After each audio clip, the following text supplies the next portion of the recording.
Welcome back to Stonk Talk, the podcast where we unpack the chaos behind the tickers. We continue in our ongoing watch of Wolfspeed, and today we're going deep, folks. Why? Because the deeper you dig into Wolfspeed's current financial saga, the more it starts to feel like a sequel to Carvana.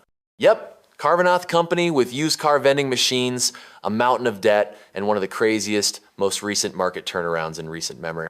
But before we connect the dots, let's take a quick detour to recap what went down with Carvana and why that story could be a crystal ball for Wolfspeed investors.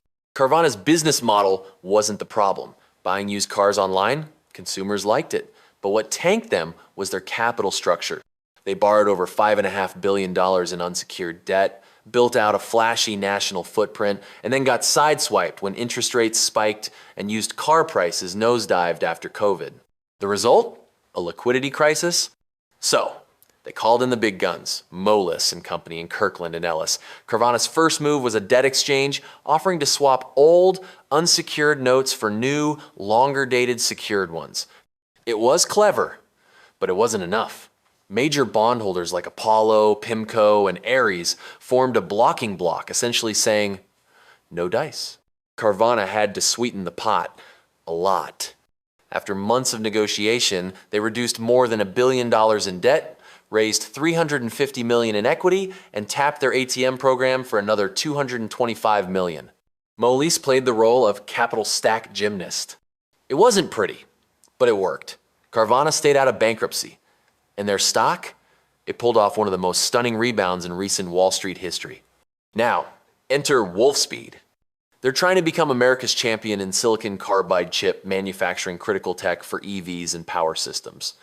They've got more than $2 billion in fab construction underway and a verbal nod from the feds for potential CHIPS Act funding up to $750 million. Bootened, this is a big but. None of that money is in the bank.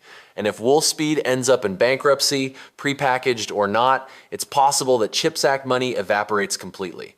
Meanwhile, the fundamentals are brutal. Operations are hemorrhaging cash. The company's buried under more than $6.5 billion in debt, with $500 million plus in convertible bonds maturing in 2026. Quarter after quarter, liquidity is tightening. They've reportedly rejected multiple out-of-court restructuring offers already. And just like Carvana, their creditor structure is fractured secured lenders like Apollo on one side, convertible and unsecured creditors like Balyasny on the other. And yes, Moelis is back. Again, this time Wolf isn't the one paying them, Apollo is. That alone should raise eyebrows. When Moelis shows up, it usually means one thing. A potential Chapter 11 backup plan is in play, even if everyone says otherwise publicly. The parallels go deeper. Carvana's first attempt was a debt-for-debt exchange outside of court. Wolfspeed might try the same. But if they fail to unify their creditors, if Apollo smells a chance to loan to own, Wolfspeed's fabrication assets way could be looking at a cram down scenario with equity getting wiped. There's another layer too. Carvana had class action lawsuits and regulatory headaches, which made bankruptcy a cleaner option. Wolfspeed doesn't have that baggage yet, but it is the most shorted stock in America right now. So, what are the paths forward? Option 1, a negotiated out-of-court restructuring.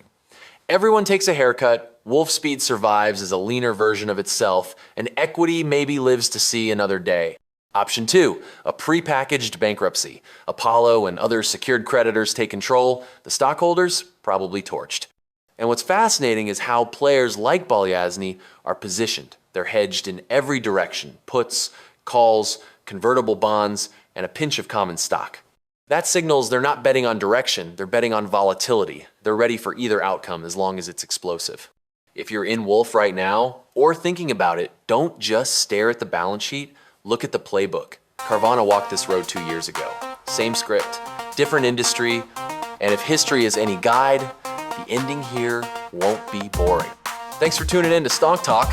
We'll keep watching Wolfspeed, and maybe next time, we'll be covering a bounce. Pay attention to the details. Stay curious.